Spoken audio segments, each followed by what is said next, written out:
take too much of your time. I believe we have an hour, so I will try to speak as concisely and as specifically as possible, because obviously the subject for today's session is quite vast.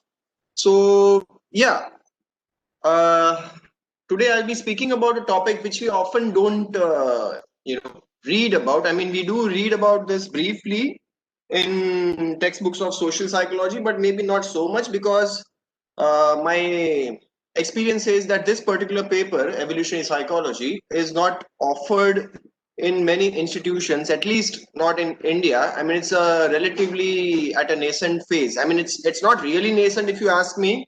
From a research perspective, it's been here for a few years, quite a few years, but students are still, or even academicians are still trying to understand this subject, and more research is needed in this field. And there are journals dedicated to this subject, new journals which are coming up. And this is actually a very interesting paradigm to look at human behavior. If you see, evolution as a theory has always been part of conventional biology. You know, we have been reading about Darwinian selection from a purely biological perspective, as in what shapes our bodily functions, why do we have certain bodily structures the way they are. But we have not, I mean, if you look at the history of psychology, we have not really seen human behavior from an evolutionary perspective till a few years ago. It's only now that more research is being done in the field of this evolution with respect to behavioral science. Now, why do we need to know about this? The reason is that apart from being a theoretical subject, but the implications of this subject and the insights that it offers to us are very wide. Right from common day-to-day behaviors, common emotions that we feel like anger, disgust, jealousy, to relationship issues, to even what we see nowadays. If you see, there have been instances of xenophobia, prejudice, stereotyping during the COVID pandemic, which I'll be briefly talking about in the course of this presentation, to also psychiatry, as in what, I mean, why do certain disorders, or what we call them as disorders, why do they exist? If because there are some misconceptions that people have about evolution. There are misconceptions about natural selection that people have, and they feel it's a perfect process, which it is not. I mean, it is a very complex process, and it has worked for us across millions of years, but it is not really perfect as such. So yeah, I think I will start my presentation. Just give me a moment.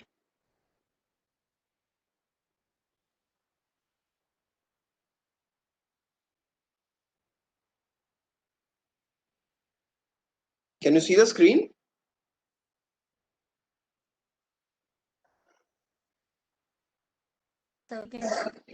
Yeah. Okay. So, yeah, this is a brief definition of what is evolutionary psychology. So, as I was saying, it's a theoretical approach. What it tries to do is it basically tries to explain certain attributes that we possess, mental and psychological attributes. Uh, it can be attributes such as memory, perception, language, which are often being studied in cognitive psychology. And it tries to understand them from an adaptation point of view, as in the main question that it tries to answer is the why. The why or the functional aspect of certain attributes. Okay, we know, okay, memory exists, we know that we are likely to remember certain bits of information more over others, but why is it so? It tries to answer this in the terms of distal causes, not proximate causes. We are not interested in why this behavior is occurring in the moment, or what are some recent causes behind this particular behavior. We are interested in knowing, when we as a species, when we came onto this planet until now, there are certain behaviors that we have, you can say, we have carried ahead from generations to generations. Now, there is a very famous dictum in evolutionary psychology which says that although we are modern human beings, we actually, in a way, we carry a Stone Age mind. Now, that would seem a bit of a contradictory statement, but actually it's not. It's perfectly compatible, because uh, if you see, we are modern human beings in terms of technological advancements. Yes, that is there, but at the same time, many of the features that we possess today, many of our preferences are very much similar to what our ancestors, what our ancestors possessed. So, such as mate selection, such as preferences for food, such as innate preferences for certain kinds of landscape, uh, preferences for certain kinds of stimuli in certain conditions. Like, okay, when we say, okay, why do let me give an example. Why do pregnant women, why do they find certain kinds of foods aversive over others? All these things can be explained from an evolutionary perspective. So basically, it is a functional way of thinking rather than a structural or an immediate causation way of thinking. Now, these are some of the mechanisms that evolutionary psychology proposes. Now, what evolutionary psychology proposes is that we have these, compartments. Metaphorically, we have these modules, such as we have something like a language acquisition module. We have an incest avoidance mechanism. We have something known as a cheater detection mechanism. We have intelligence. We have specific mating preferences depending on our biological sex. We have certain mechanisms which help us to, search successfully for food in the jungles. I mean, obviously, we don't live in the jungles, but we have certain kinds of mechanisms which are carried ahead from our ancestors. We have certain mechanisms to detect who is our friend, who is a potential foe, whom whom are we likely to ally with, who are likely to provide us certain benefits, and we are very sensitive to our in-group members and also cautious about the out-group members. That also I'll be talking about in the course of this presentation. Okay, now let me give you a very common example. I think some of you might be knowing this. So if I say there is a rule, and if I ask you to test a rule, the rule here is that if there is a vowel on one side of the card, then there is an even number on the other side of the card. That's a rule. I'm asking you to test the rule in the way that you have to turn over, one or two cards. Which cards would you turn over to test the rule whether it is being followed or not? If there is a vowel on one side, then there is an even number on the other side. Anyone? My choice would be K and 7. K and 7. Okay. Anyone else? 4. Okay. Someone said 4. Okay. Yeah. Okay. So, uh, yeah, someone said E and 4. Yeah. So the thing is that this particular problem resembles a problem in conditional reasoning known as, if the structure is basically if P then Q. Well, if the P antecedent is there, then a consequent Q is following the antecedent. Now, to test this, whether the rule is being violated or not, what people do is people turn over E to see whether there is an even number on the backside or not. And people turn over 4. That's a common response. That is what even research indicates. That the common response is E and 4. But now the thing is that, logically speaking, we are not interested in finding what is behind 4 or what is behind even number. We are interested in finding whether, if there is a vowel, is there an even number at the back or no. We are not saying that, okay, if there is an even number, then it has to be a vowel. Right? It's like if I say, if it rains, the floor is wet. But just because the floor is wet does not mean that it has necessarily rained, right? Something like that. So the right answer to this, this condition this is known as basically a Wason selection task, WST. Many of you who have studied psychology might even know that from cognitive psychology. So if you turn over E, and if you see some odd number at the back of the card, then okay, this rule is violated or falsified. So the right choice would be E. And the other card that we would turn over, logically speaking, is 7. Why 7? Because obviously, if it's an odd number and you turn this over and you find a vowel, then obviously the rule of if a vowel then an even number is violated, because now you have a vowel and an odd number at the back. So logically it would be if P then Q is that's the rule, then you turn over P and not Q. That is P is E and not Q, that is not even, is 7, basically the odd number. Now, what does evolutionary psychology say here? Evolutionary psychology says that, these kind of problems, although we are very intelligent, but most of us, me, you, everyone, or at least majority of us are likely to make an error in this. Why? Because this kind of scenario is not something that we have really encountered in our ancestral environment.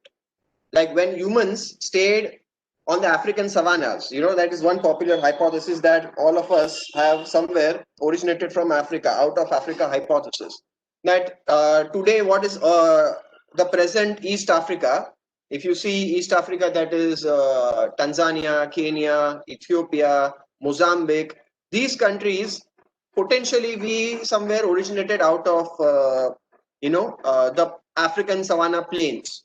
So when we were living on these savannas, we never really had to solve such problems, right, as ancestors.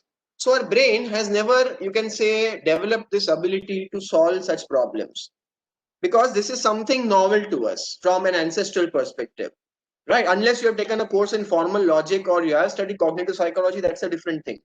But otherwise, it's very less likely that we would solve it. Now, if I change this rule to, if a person is drinking beer, then that person must be over 18 years of age. So now which cards would you turn over to see if the rule is being followed or not? Let's say you are, you are someone who is ensuring that the rules in the bar are being followed or no. So that duty is assigned to you. And the rule is saying if a person is drinking beer, then that person has to be above 18 years. You have to check whether this rule is being followed or no. Which cards would you turn over? Drinking beer and 20. Drinking beer and 22. Someone is saying Coke, okay. Drinking beer 16 years of age. Drinking beer and 16 years of age. okay, yeah, that is the correct answer. You would see drinking beer and 16 years of age, because why? If P, then Q. Now P here is drinking beer, so obviously you would turn over the beer card to see what is the age of the person who is drinking it, right? So obviously if you find someone who is below 18 years, then you would find a violation of this rule, right? And you are not interested in finding what the 22-year-old person is drinking, because again, that anyways, he is above 18 years of age, so he is meeting the consequent of Q. But you would want to find out what is the person who is 16 years of age drinking, right? So if the person who is drinking a beer and he is or she is 16 years of age, then the rule is violated. So ideally you would flip over drinking beer to see what's the age behind, and you would see the 16 years card and flip that over to see what the 16-year-old person is drinking, because he or she is underage. He or she is not meeting the criteria of Q. That is not Q. 16 years is not Q. So logically speaking, the structure is the same. The logical structure of this problem and the earlier problem are the same. The only difference is that the earlier problem was a kind of an abstract phenomena, something that we never encountered. This is something of a social phenomena, something like a contract, something like a rule. Now, obviously, you might wonder that, okay, our ancestors never even had such problems of detecting who drinks beer and Coke, right? Because obviously we didn't drink Coke on the African savannas. But the logic here is that as human beings, as social animals, we have lived in groups. We have had rules. We have had regulations. We have had these mechanisms to control and regulate people's behaviors so that people don't cheat, right? So now our brain is very sensitive to any potential situation where cheating is involved, right? So this is more of a cheater detection mechanism, which is which is at play here. So this cheater detection mechanism is something which is at play here, which is making you sensitive and making you solve this particular problem correctly. But that cheater detection mechanism is not really working when you are given an abstract problem. The problem which I gave earlier, the vowel and the even number problem. So that is the reason why, uh, you know, we are able to solve certain things, because that meant a threat to our survival. Because in the ancestor environment, if you are not sensitive to cheaters, then what happens is you have a problem of potential free riders. Free riders means what? People who are likely to take benefits, who are likely to cheat to gain what they want, but then not follow the rules. And then if they don't follow the rules, that's a threat to you or your resources. So then you have to be sensitive to potential threats from cheaters. Yeah. So basically the features of our anatomy, physiology and neurochemistry are those that enhance the reproductive fitness of our long gone ancestors. Right? Now when I say reproductive fitness, it means what? Fitness does not mean the physical fitness like your muscle mass or your bodily structures. When we say reproductive fitness, we are talking about whether your actions, whatever actions you undertake, whether they contribute to your survival and they contribute to replication of your genes, and not only your genes but also genes of people who are related to you. So if, let's say, I am doing certain behaviors, I am choosing particular partner, or I am indulging in certain risk-taking behaviors. Now, what would evolution say? That certain behaviors are more likely to ensure that I survive and also increase my chances that I acquire a mate, a partner, and I successfully reproduce. And my offspring, because my offspring is also carrying a certain percentage of my genes, certain actions like caring for my offspring, certain actions like caring for my nephews, nieces, my siblings, they contribute in a way to propagation of my genes, because my sibling is carrying certain percentage of my genes.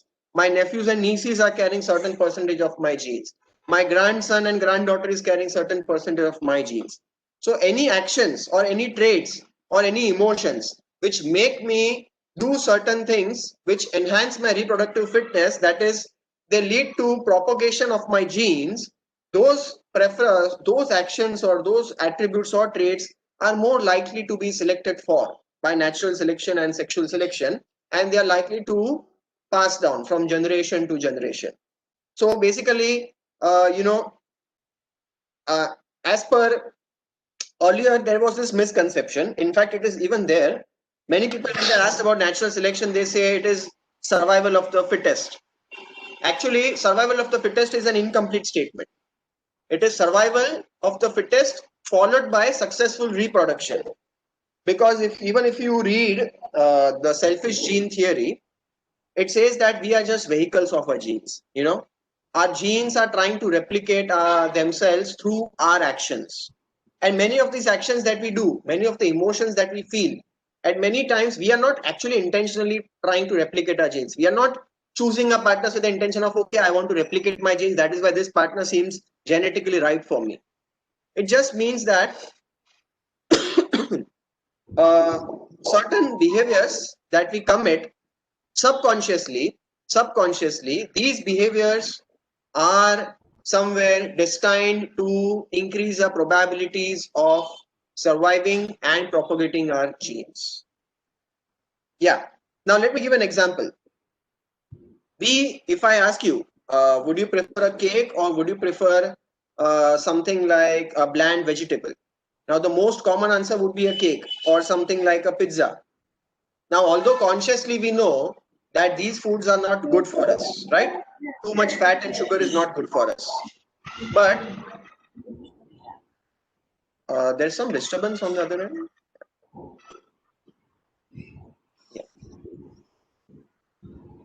Yeah. So we know that sugar and fats are not good for us, but somewhere we are drawn towards fatty foods. We are drawn towards McDonald's. We are drawn towards, French fries or Burger King. Why is that so? Because, see, when our ancestors lived on the plains of Africa, it was not very easy to hunt. It was not very easy to acquire food. Calorie-rich food was very rare to come by. There were days when our ancestors had to go hungry at a stretch. There were days when we would starve and we would not have any food, or our kids would not have any food whatsoever. So it was very important for us to be very selective in the kinds of foods that we ate. That is, we would benefit if we chose foods which were very dense in calories, meat, or something like sweet fruits which have a lot of sugar. Why? Because that would sustain us through many days. So that is why our preference for sweet foods or a preference for rich, calorie, greasy, fatty foods is still prevalent today. But the problem here is that today's environment is a mismatch to what our ancestor environment was. Today we are living in urbanized societies. Today we have easy access to food due to industrialization. Today we are not hunting for our food. So today we live a sedentary lifestyle. So according to the mismatch hypothesis in evolution, because the modern environment does not match our ancestral environment, we also suffer from many lifestyle diseases like diabetes, cancers, etc. Because our brain is telling us to eat certain kinds of foods, fatty foods, because that has helped our bodies in the past, but our bodies are not able to utilize those calories because we are living in a sedentary environment. So that is what I was trying to say initially, that just because something is natural, something is a natural process, does not always mean that it is good. Evolutionary psychology does not have any value judgments. It does not tell us about good or bad, evil or nice. It just tells us this is it. Why is it so? Because it did certain functions in the ancestral past, thousands of years ago. So now when we say prejudice towards a certain outgroup, prejudice towards religious groups. Now, prejudice is not obviously healthy if you look at it from a purely ethical point of view, but prejudice was functional. Prejudice and stereotyping helped our ancestors to stay safe from outgroup members. And that is why stereotyping is very, very prevalent in us today. All of us, even students of psychology or even teachers of psychology, somewhere in our lives we have indulged in stereotyping someone based on their group membership, because that is something to a certain extent it comes innate to us. Okay, now again I would like to clarify that evolutionary psychology is not justifying bad behaviors. It is just saying that this is what it is and it's giving us the distal cause behind that behavior. Okay, now what is this affordance management? Now it's like this. If I ask you what does a pencil do, so you would say that, okay, a pencil affords you the opportunity to write. It gives you that function to write. Or you might say a pencil also affords us the opportunity to, let's say, use it as a weapon to stab someone. Although you wouldn't do that, but it does offer you that opportunity. So similarly, many of our mechanisms, the mental mechanisms that we have these mechanisms which are very likely to pick up how certain phenomena or how certain events are likely to give us opportunities and benefits, but they are also likely to give us threats, right? So we are likely to pick up. Now when you say forest, when you go to a forest, you know that, okay, in a forest there is a potential for finding sweet fruits, natural environment, clean fresh air, all the positive affordances. But we are also aware that there also lies a danger in the forest. There is a potential that I might fall victim to a predator. I might be bitten by a snake. So you know that there are opportunities, but you also know that there are costs or potential threats.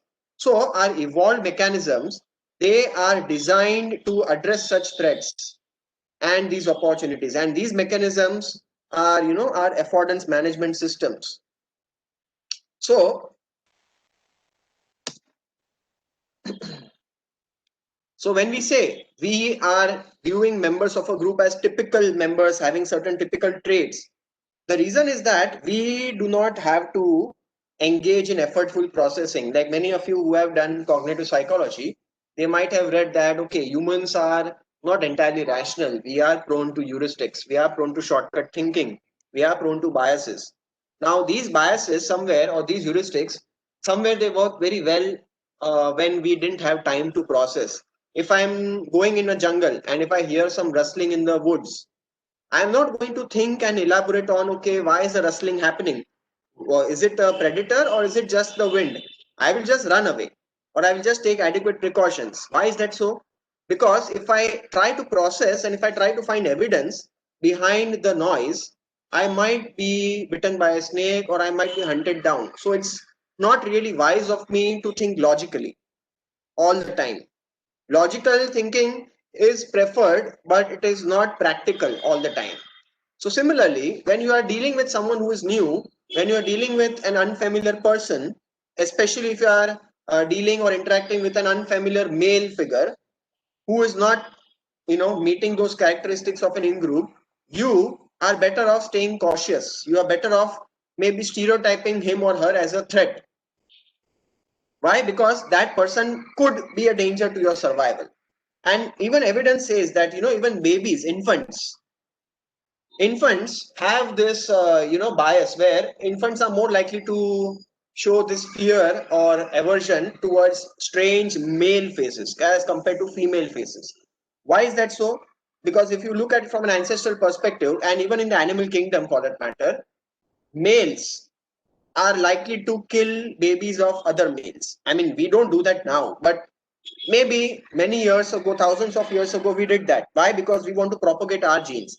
We want to acquire as many mates as possible to spread our genes. So that is why any male who is not belonging to my group might be a potential threat to my survival. So the baby would recognize that. Maybe some of you have even experienced this, that if you as a male approach a baby versus a female approaching a baby might be a bit uncomfortable in the beginning.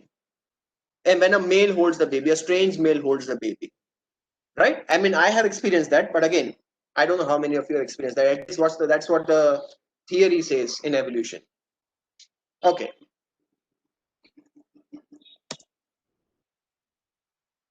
So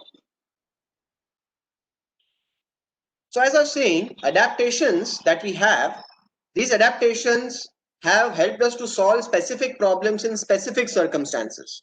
Now, these solutions that we have are not always perfect. Sometimes they backfire. Like as I told you, our adaptation mental module, which drives us towards fatty foods, which gives us that sense of pleasure, the dopamine rush when we have that fatty food, the sweet food, is not really perfect for our health. But it did do well in our ancestors. So on an average, it did well across thousands of years. Just now, it is the fact that, okay, it is not helping us, right? So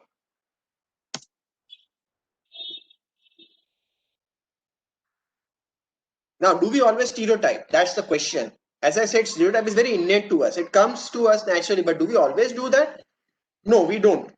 So what evolutionary psychology says is that, when there is a situation for physical safety, you are likely to stereotype, because at that time you don't really need to spend time and energy to really distinguish between who's good and who's bad, because you have to be quick. But if there is a lot of time, no time pressure, and you are making a social judgment, not a judgment related to your survival, but let's say you are behaving in a way which is more directed towards impression management. You are trying to make a name in the society. You are trying to go up the social ladder. At that time, you are less likely to stereotype. Or even if you do automatically stereotype, you're less likely to display stereotyped or prejudicial behavior. So, basically, even when you are choosing a partner, when you're choosing a mate, just because the mate is attractive, you would not stereotype him or her as, okay, that person is good enough for me. You're also likely to go and try to learn about the potential partner. Okay, what are the personality characteristics of this person that I'm potentially marrying, or what are the attitudes of this person, what are the likes, dislikes of this person, because at that time you don't have immediate time pressure to make judgments quickly, because there is no life or death situation. So at that time you are more likely to indulge in effortful processing, and you try to go beyond the initial stereotypes that your brain makes you do. Now now many of you might be wondering, what is this disease and stereotyping? Now this is somewhere where I want to just link it to the current pandemic situation. Now, what happens is, as you know, many of you, that we have an immune system. right? Our biological system, which when it detects outsiders, that is pathogens, bacteria, viruses, fungi, etc., our immune system tries to attack that, and then an immune system forms a memory for that, right? You must be knowing that. Similarly, evolutionary psychology says that we have a behavioral immune system. Now, what is this behavioral immune system? It's like, the way our body is sensitive to physical invasion from pathogens. Similarly, at that same time, our brain is also reacting. Now, what happens is many of these pathogens which have caused diseases like, smallpox, etc., tuberculosis in the past, which have led to death, which have led to epidemics in the past. Now, what happens here is that there are certain, you know, physical marks or physical features that an infected person has. There are also certain behavioral qualities that an infected person, a sick person would exhibit, like certain kind of cues that would tell us that, okay, this person might be sick and this person might be a threat to our survival, right? So at that time, it's like, okay, a sick person might walk slowly, a sick person might be, looking very down, might be having pale skin. Now, our brain is also very sensitive to that. Our brain picks up potential danger. Even if we don't ask the person, are you well? But somewhere we realize that, okay, this person does not seem to be okay. So this is like your, behavioral immune system at play, which is detecting that, okay, in a given situation, when you are interacting with this person might be good for you. This person might be a friend, but he or she might also be sick and posing a potential threat. And that will activate your behaviors to avoid that infection from that person. Now, before I go ahead and link COVID with this, why stereotyping occurs during COVID and pandemics, uh, many of you might have done statistics. There are two errors when you make a statistical conclusion. What kind of errors are we likely to make in such situations? When we go to a jungle and we listen to rustling in the bush, or when we meet a new person who's unfamiliar to us, what kind of statistical error are we biased towards?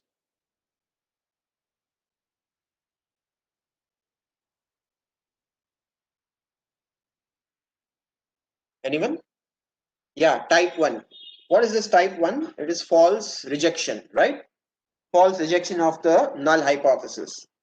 So if I'm going to a jungle and I listen to the rustling behind the bush, I might have a null hypothesis which says that there is no snake, and I have an alternate hypothesis which says that there is a snake. So my brain is more likely to reject the null.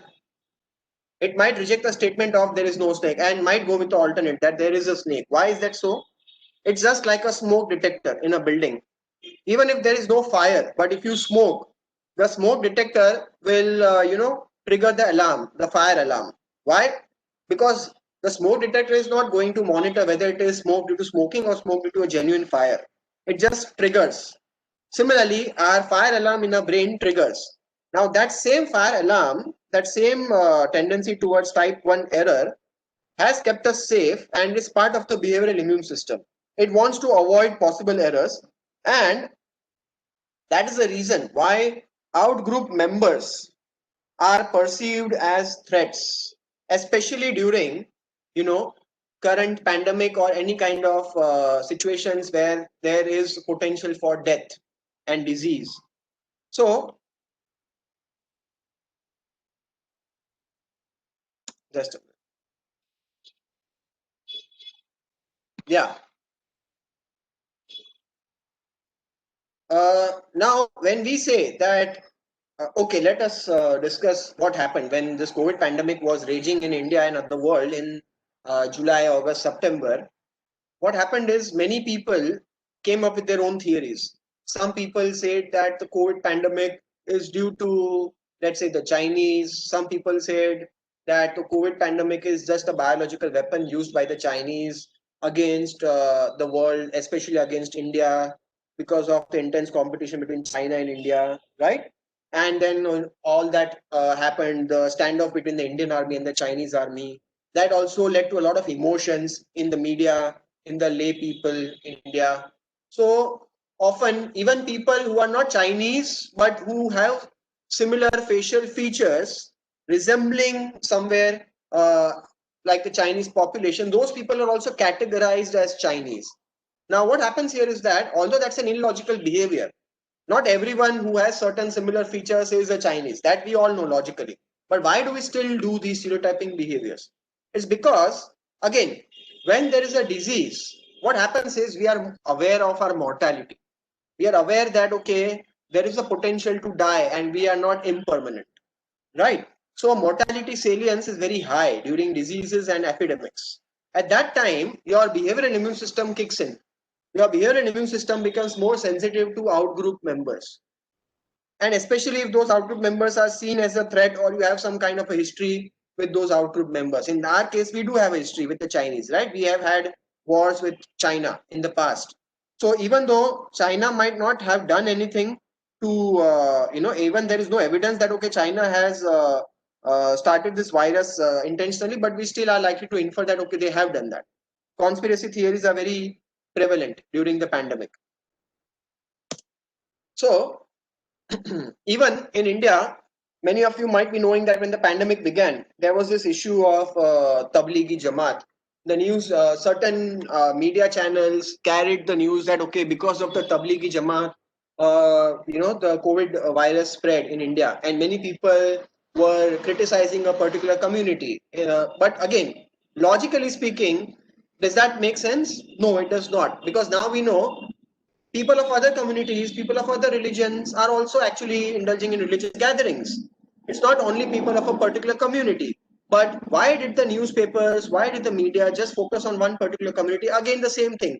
From an evolutionary perspective, if you look at science, pure science without values or without ethics or without judgment, it's like, again, there are the in-group, out-group categorizations that our brain, activates.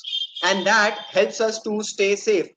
Also, that gives us a certain kind of agency attribution. We as human beings, we are pattern seekers. Many of you might have done Gestalt psychology. Many of you might have read about Gestalt. The whole is greater than the sum of its parts. So whenever there are ambiguous stimuli, whenever there are stimuli or events where we don't have enough information, enough evidence, we are likely to seek out patterns and evidence and fill in the gaps even when there is no kind of necessary pattern to the stimuli. So it's the same thing. Whenever we don't know the answer as to how COVID began and how did it spread so quickly, we are more likely to come up with a theory and cling to that theory. Okay, it was begun because of actions of these groups, this religious group or that nationality or that racial group. We are not likely to now look at evidence and look at critical data or statistics or time series data to see, okay, how did the disease progress? And even the countries where we are blaming, they also suffered. We are not going to look at contradictory information. We are just likely to be susceptible to confirmation bias because that gives us a pattern and that gives us an agency. These agents led to this disease. That makes our mind, you can say, achieve closure. And that is what we would want, closure. Although, but that closure is not necessarily right. So, as I was saying, why conspiracy theory is difficult to displace? Because when we don't understand events, we look out for actors behind those events, like governments, etc. Even now, during the vaccines, let me tell you something very interesting. Now, if you ask me, personally, I am a pro-vaccine person. So, why am I a pro-vaccine person? Because I have gone through evidences, I have gone through research papers. But now, again, I mean, people have their different notions. But this time is a very critical time because when the government is trying to launch a vaccine, and across the world, the governments are trying to act on the COVID pandemic, people are coming up with their own theories about vaccinations. People are saying that, okay, just yesterday, in fact, I received a WhatsApp message saying that the vaccine is a ploy by the government. The vaccine is a ploy by the pharma industry to make money. The vaccine led to one death in some country like Brazil or something. I don't remember what. But the thing is that people are not likely to look at the contradictory data. People are not likely to see that, okay, vaccinations have eradicated diseases like smallpox. They have eradicated diseases like polio in India. They have reduced yellow fever in Africa. And even if people are dying due to vaccines in COVID trials, the percentage of people dying due to vaccines is far lesser than the percentage of people dying due to COVID virus. But no one is going to look at contradictory data. So that's the reason, because we want theories, we want someone to blame. Now, evolutionary framework to understand human behavior and emotions. Now, when you go to a doctor, a proper physical practitioner, that doctor is likely to see a cough as an ailment, a disease. But many a times, what happens is, if you go to a doctor, they might say, okay, you take a paracetamol for fever. But actually speaking, there is a new branch of research which is known as Darwinian Medicine. I mean, I can't cover Darwinian Medicine today because we don't have time. And also, I'm not an expert on Darwinian Medicine. Whatever literature I've read, I'm just quoting based on that. So Darwinian Medicine says that many of the bodily reactions that we exhibit during sickness, like say, for example, fever, when we take paracetamol to suppress the fever, what happens is we are actually suppressing our body's natural reaction to fight the fever, right? So a doctor looks at cough as an ailment, that okay, cough hai to cough syrup khao ya antibiotic khao. I mean, have a cough syrup or have an antibiotic. But the doctor, I mean, not every doctor does it, I'm just saying many of the times some doctors might do it. So but actually, these are your defense mechanisms against pathogens. Similarly, when we talk about depression, when we talk about anxiety, when we talk about problems like eating disorders, psychiatry or DSM, they look at these disorders as a disease, as a disorder, which needs medications. I'm not saying that, okay, we don't need medications to tackle depression. Obviously, sometimes you might need medications, but what I'm trying to say is that evolutionary psychiatry or Darwinian medicine says that many of the mental disorders that we have, or manifestations of mental disorders like depression, anxiety, they are actually there because they serve a certain purpose. The way we have a fever or the way we have a cough as a defense mechanism, similarly, depression or anxiety or body image issues also served our ancestors in certain ways. Now, let's say eating disorders. Now, eating disorders are all about shame. They are all about guilt, about my body. But from an evolutionary perspective, they can also be triggered due to intense mate competition. Now, as you know, or as you might have read, that evolutionary psychology says that, okay, men have certain preferences when they choose their female partners. Like research indicates, cross-cultural research indicates that men are likely to be drawn towards certain parameters such as youthfulness, physical attractiveness. Why is that so? Because for men, these are signals for a woman's reproductive success, reproductive potential, and fertility.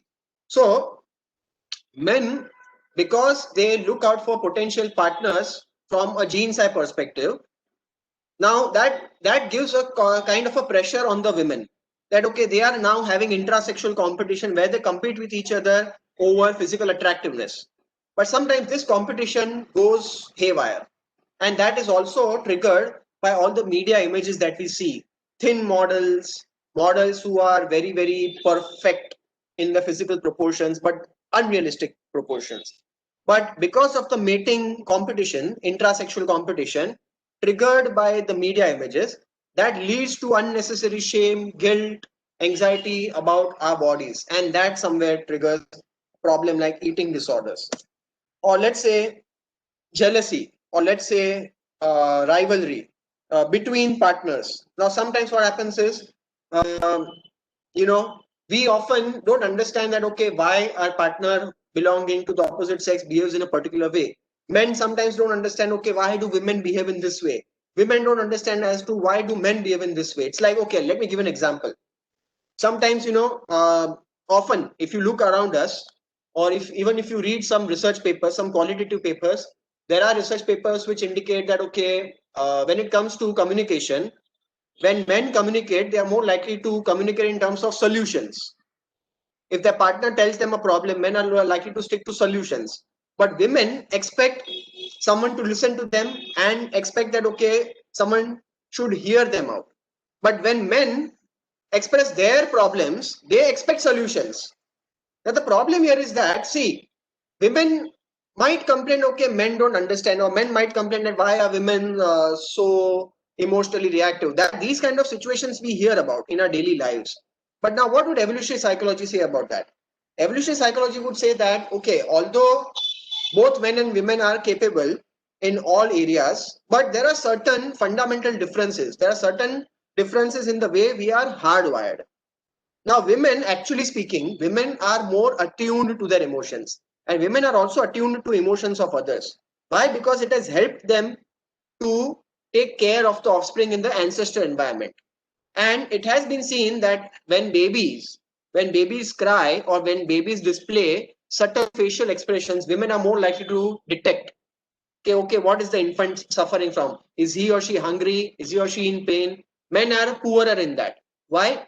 Because women's investment or women's emotional involvement in the child has ensured the survival of the offspring in the ancestral environment when we used to live in the savannas of Africa.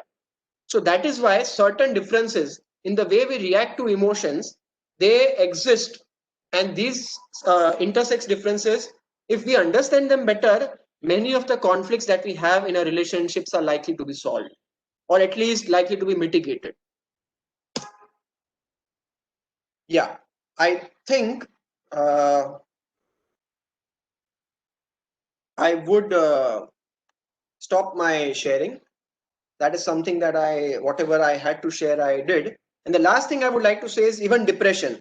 Just one last thing I would like to say. Depression, now we say, okay, depression is unhealthy. But what would evolutionary psychology say about depression? Evolutionary psychology would say that depression is actually somewhere functional. Now, how is it functional? It's like, when we are optimistic, when we are in a happy mood, we are more likely to indulge in heuristic thinking. We are more likely to indulge in mental shortcuts. Why is that so? Because when we are in a good mood, we would not want to expend many resources or cognitive efforts which would disrupt this good mood. We would want the status quo. That is, we would want to maintain this good mood. So in that case, what happens is we sometimes overlook vital information and we might make mistakes in our decisions due to over optimism. Now, when things don't work out in our favor, or when there is a threat to our survival, or when there is a kind of a frustration to our goal achievements, that is the time your brain will switch strategies. From optimism, it will go towards slight pessimism or slight, you can say, depressive tendencies. Now, that actually, although it might seem unhealthy, but that actually is functional. That helps us to take a step back and analyze the situation, be more realistic, and indulge in effortful problem solving and reassess where we stand with respect to our goals. It also helps us to correct our behavioral strategies. If there is something which is going wrong, if my reputation is at stake in the society, depression will help me to introspect. What am I doing wrong due to which my reputation or my image or my hierarchy in the social ladder is being compromised? And what can I do to overcome this situation? So depression is like a introspective mechanism which is helping us. It is not entirely unhealthy. So that gives a new paradigmatic approach to many of the mental disorders or symptoms that psychiatry would say, okay, this is abnormal. With this, I think I would conclude my lecture for the day. Thank you very much, Ankit sir. It was really a lovely, and I would say it was a wow session to me. It was highly informative and I learned a lot about the evolutionary process of thinking. Thank you very much.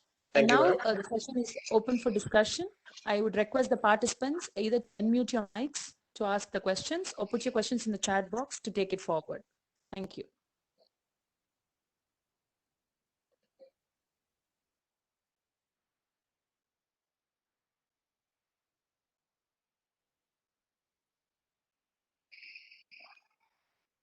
Thank you, ma'am.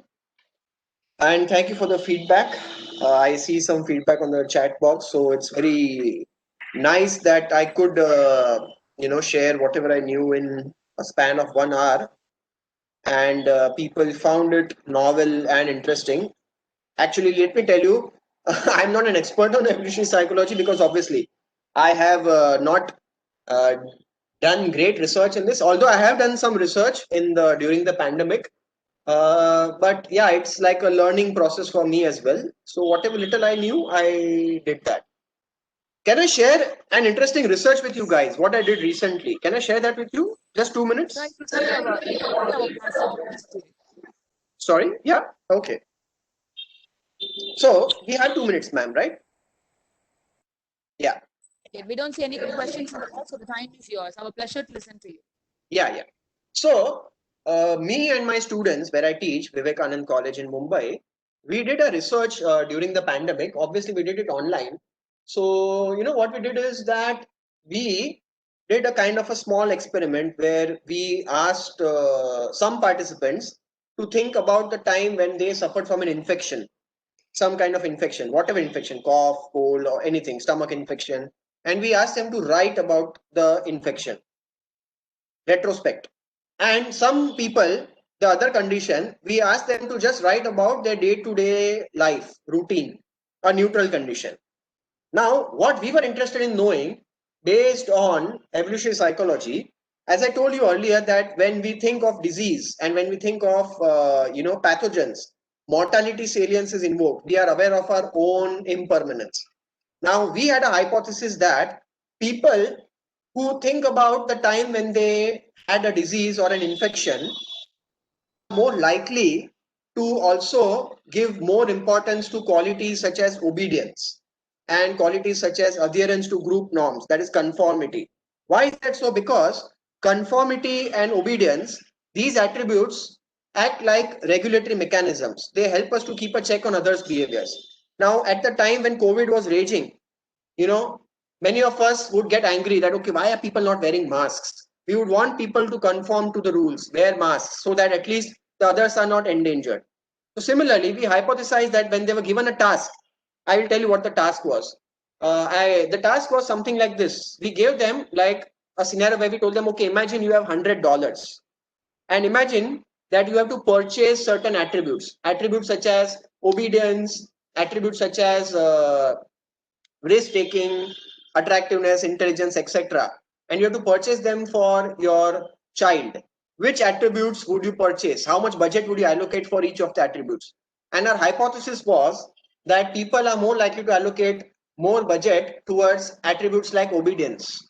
Why is that so? As I told you earlier, because when mortality salience is invoked, that is when people are reminded of disease and pathogens, they are likely to emphasize on conformity. Why? Because conformity ensures that everyone remains safe. It ensures your chances of survival. And that is what we found in the budget allocation task. We found that people gave more dollars to values like obedience, especially in which condition? Obviously, as I told you, the disease invocation condition. That is when they remembered a time when they got ill. So this is how interesting our mind works, and these subconscious mechanisms are fascinating. At the same time, these are also, you can say, they are always been there in our minds, but we have never thought of them in this way. This paradigm of evolution has really changed our perspective towards, thinking about our behaviors and questioning what we have always assumed. Like we have assumed that we are blank slates. Often we are told in social sciences that whatever we are is due to our culture. But evolutionary psychology would say that although there are cultural variabilities, we differ from one culture to another, but there are certain universal fundamentals. There are certain biological and cognitive mechanisms which are constant across cultures, which make us what we are, human beings. With that, I think I will end it. Thank you very much, sir. This is Chandra here. And Thank the you. more you talk about your research or the way that you learn new things, it's making us more curious to listen to you. That's a good one. And Thank you. hope to have you for more sessions in the future and whatever. Surely. Thank you. And since it's a very new concept to all of us or to most of us, I understand that to question is becoming a little difficult. And you have made things clear of whatever you have said. So that's nice. And so to end this session, I would like to invite Akshay Lakshmi, one of our core team member of the series, to give her vote of thanks. Thank you. For the opportunity, Chandra ma'am. It was really interesting session, sir, and also to say evolutionary psychology is kind of vast. You made sure that you were able to give a lot of information to us and in a very simpler terms, and the way you explain the research works and everything, it just shows your interest in the field, and also it makes us curious to learn more about this. We would really like to have more sessions with you with a lot of different topics too.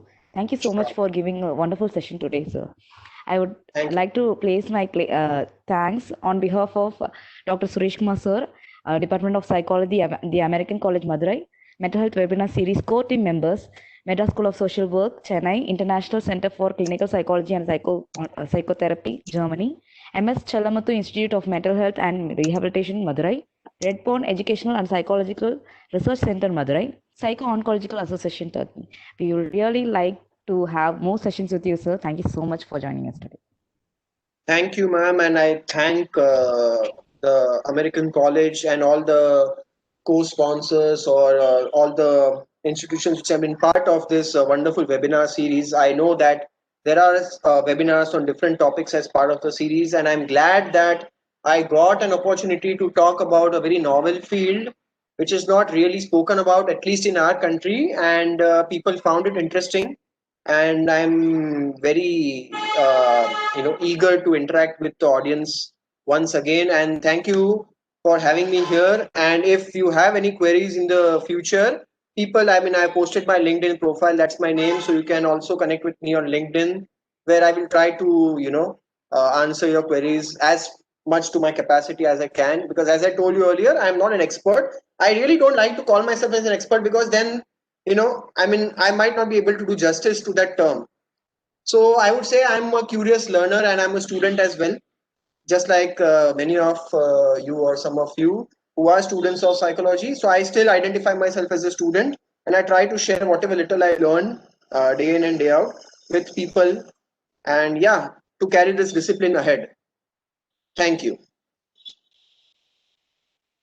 Thank you, Thank sir. you So very much, much. sir. Okay. If you have any questions, please mail to mywebinarfeedback@gmail.com. See you all tomorrow, the same time in yet another session. Bye bye. Good night.